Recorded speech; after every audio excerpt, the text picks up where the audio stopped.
बिस्मिल्लाहिर्रहमानिर्रहीम। अस्सलाम वालेकुम नाज़रीन, सबसे पहले तो मैं आप लोगों को बता दूं कि हमने एक नया चैनल बनाया हुआ है जिसके बारे में हम आपको कहते हैं, कोई प्रमोशन नहीं है, सिर्फ उस चैनल को सब्सक्राइब कर लें, आपके लिए इन्फॉर्मेटिव होने वाला है। इकोनॉमी के लिहाज से, बिजनेस के लिहाज से उसका लिंक मैं डिस्क्रिप्शन में दे दूंगा, वो आप ज्वाइन कर लें। उसके बाद सर, बहुत सारे लोग जो हैं वो वीडियोस में ये कहते हैं कि आपकी वीडियोस लेट आती हैं मार्केट में फैसले लेने के अकॉर्डिंग। देखिए, उसके लिए ना हर टाइम पे 2 मिनट के बाद वीडियो अपलोड करना पॉसिबल नहीं है।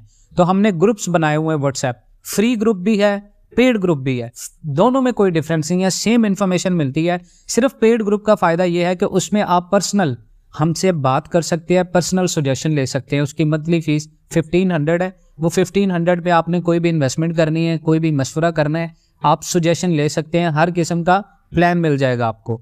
अब आ जाते हैं वीडियो की तरफ। पाकिस्तानी रुपए की कदर कितनी कम होने वाली है, स्टेट बैंक का अहम ऐलान क्या है और वर्ल्ड बैंक की रिपोर्ट क्या है, ये आज का हमारा टॉपिक है।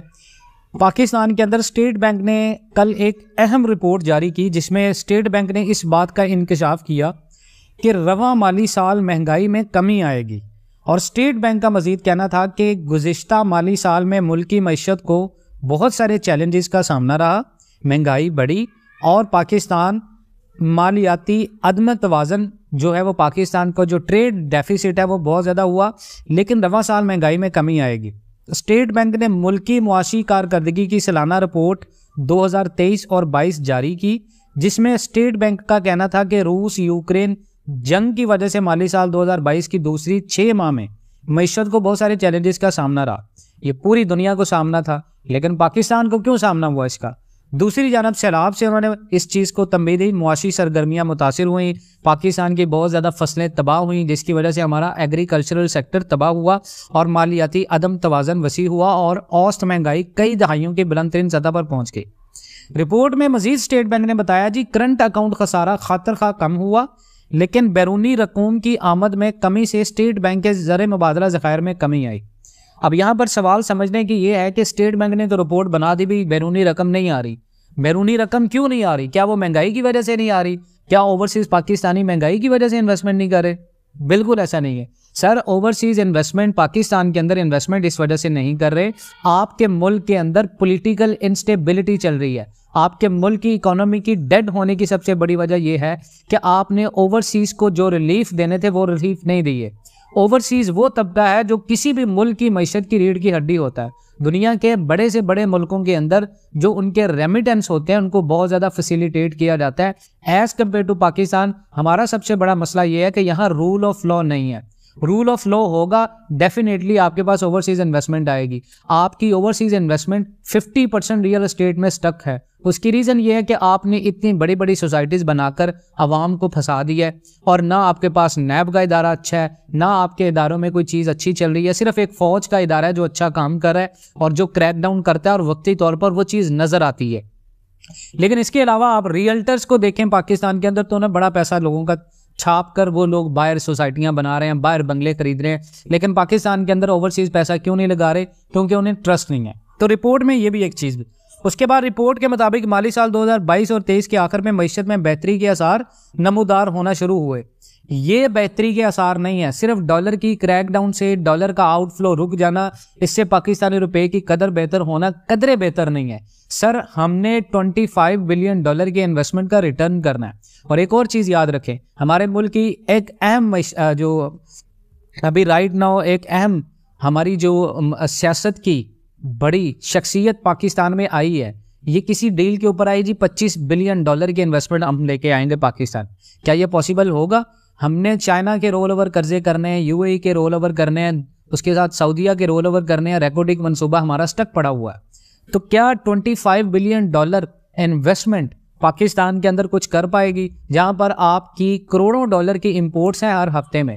तो रुपए की कदर मजीद सर कम होगी। उसकी रीज़न ये है कि आने वाले दिनों में डॉलर जो है वो मजीद अभी बढ़ेगा। ये स्टेबल होगा पाकिस्तान में, लेकिन ये तब तक स्टेबल होगा जब आपके मुल्क के अंदर आम इंतखाबात हो जाएंगे, एक नई हुकूमत आएगी और वो पूरे असर रसूख के साथ आएगी।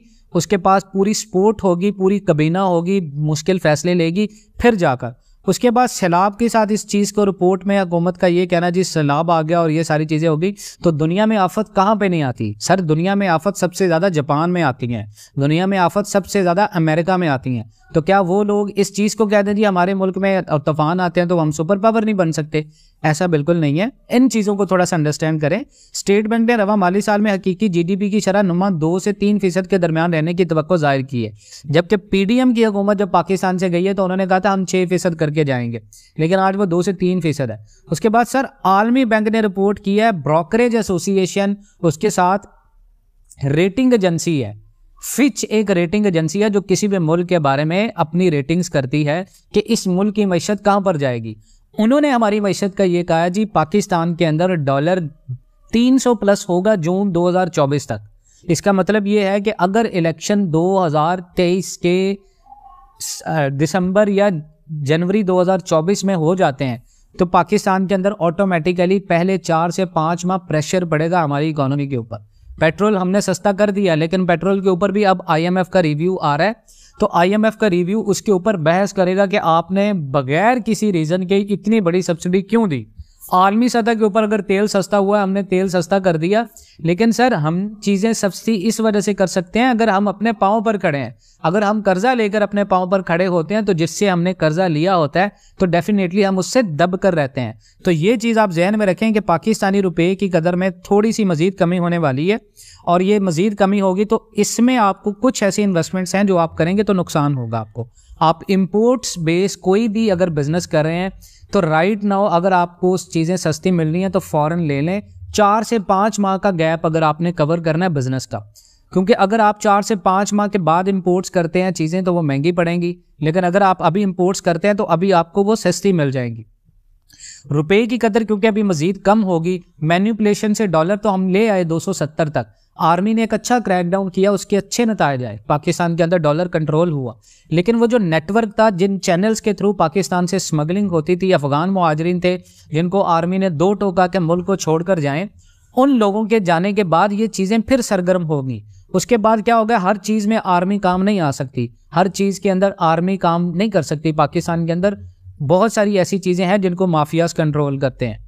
तो स्टार्ट में ये आपको बता दें जी, स्टेट बैंक ने यह कहा जी महंगाई में कमी होगी, तो महंगाई में अभी कमी नहीं होगी, महंगाई बल्कि मजीद बढ़ेगी। और वर्ल्ड बैंक की रिपोर्ट है जी पाकिस्तान की गुर्बत में इजाफा होगा और पाकिस्तान के अंदर डॉलर की कीमत मजीद मजबूत होगी। आप मुझे बताएं डॉलर के बारे में लोग ख्याल करें जी डॉलर 100 रुपये तक आ जाएगा। पाकिस्तान के अंदर ऐसी बहुत सारी हुकूमतें आई हैं जिन्होंने ये क्लेम किया था कि हम डॉलर को तबाह कर देंगे। पाकिस्तान के अंदर ऐसी बहुत सारी वजारतें लोगों को मिली हैं जिन्होंने बहुत सारे चैलेंजेस लिए और लोगों को मुकम्मल करने की मुकम्मल यकीन दहानी दिलाई। तो क्या 1947 से लेकर आज तक वो लोग जो पाकिस्तान की इन कबीना का हिस्सा हैं, महंगाई कम हुई है हमारे मुल्क में? कभी नहीं कम होगी सर। आप स्टैट्स को देखें, दुनिया की बड़ी से बड़ी कंपनीज का जो स्टॉक मार्केट कैपिटलाइजेशन है वो डॉलर में है। तो डी डॉलराइजेशन करके तो हम डॉलर को ख़त्म कर सकते हैं, लेकिन डी डॉलराइजेशन करना हमारा माई बाप डॉलर है, हमने पैसा ही डॉलर में लगाना है। हमारे जितने भी करप्टेड कल्प्रिट पाकिस्तान के अंदर बड़े बड़े माफियाज गैंगस्टर्स हैं, उन सब के पास पैसा सर डॉलर में पड़ा हुआ है, वो सारे लोग डॉलर्स में हैं। तो डॉलर को कोई भी बंदा नीचे नहीं ला सकता जब तक पाकिस्तान के अंदर कोई भी एक अच्छा पॉलिटिकल सिस्टम नहीं बन जाता। हमारे मुल्क की इस्लाह होना बहुत ज़्यादा मुश्किल है। तो इस लिहाज से अगर आपने ये सोचा हुआ है कि आप डॉलर लेकर रख लें तो फिर आप भी उन तमाम तर लोगों में शामिल हैं, डॉलर की इन्वेस्टमेंट ना करें। हाँ, अगर मजीद इन्वेस्टमेंट कर चुके हैं तो इंतज़ार करें, अभी कोई भी बिजनेस ना करें, रियल एस्टेट में इन्वेस्टमेंट ना करें। अगर रियल एस्टेट में इन्वेस्टमेंट करनी है तो फिनिश प्रोडक्ट्स के अंदर पैसा लगाएं। आप कोई भी ऐसी इन्वेस्टमेंट करें जिससे आपको रेंटल इनकम मिले। कोई ऐसी इन्वेस्टमेंट ना करें जो सिर्फ बाउंड इन्वेस्टमेंट हो। बैंक्स में पैसा ना रखें, बैंक्स में पैसा रखना बहुत ज़्यादा आपको डी वैल्यू कर रहा है। अगर आप ये सोच रहे हैं कि बैंक में पैसे रख के आपके पैसे डी वैल्यू होने से बच जाएंगे तो आने वाले 3 से 4 माह के अंदर आपको मजीद नुकसान भी हो सकता है। अभी राइट नाउ आपके लिए बेस्ट इन्वेस्टमेंट पाकिस्तान के अंदर सर एग्रीकल्चरल इन्वेस्टमेंट कर सकते हैं आप, उसके साथ आप कंस्ट्रक्शन का बिजनेस कर सकते हैं, उसके साथ साथ आप रेंटल बिजनेस कर सकते हैं। ये तमाम तर चीजें, अगर आपने गाड़ी खरीदनी है, गाड़ी खरीदने का भी बेहतरीन वक्त है। अगर आपने बाइक खरीदनी है, बाइक खरीदने का भी वक्त है। 3 से 4 माह के गैप के साथ ये सारी चीजें आपकी पहुंच से बाहर होंगी, तो रुपए की कदर ये होने वाली है सर। मजीद इस तरह की अपडेट्स के लिए जुड़े रहें पाकिस्तान एंड वर्ल्ड टीवी के साथ। इंशाल्लाह मिलते हैं नेक्स्ट वीडियोस में, तब तक के लिए अल्लाह हाफिज।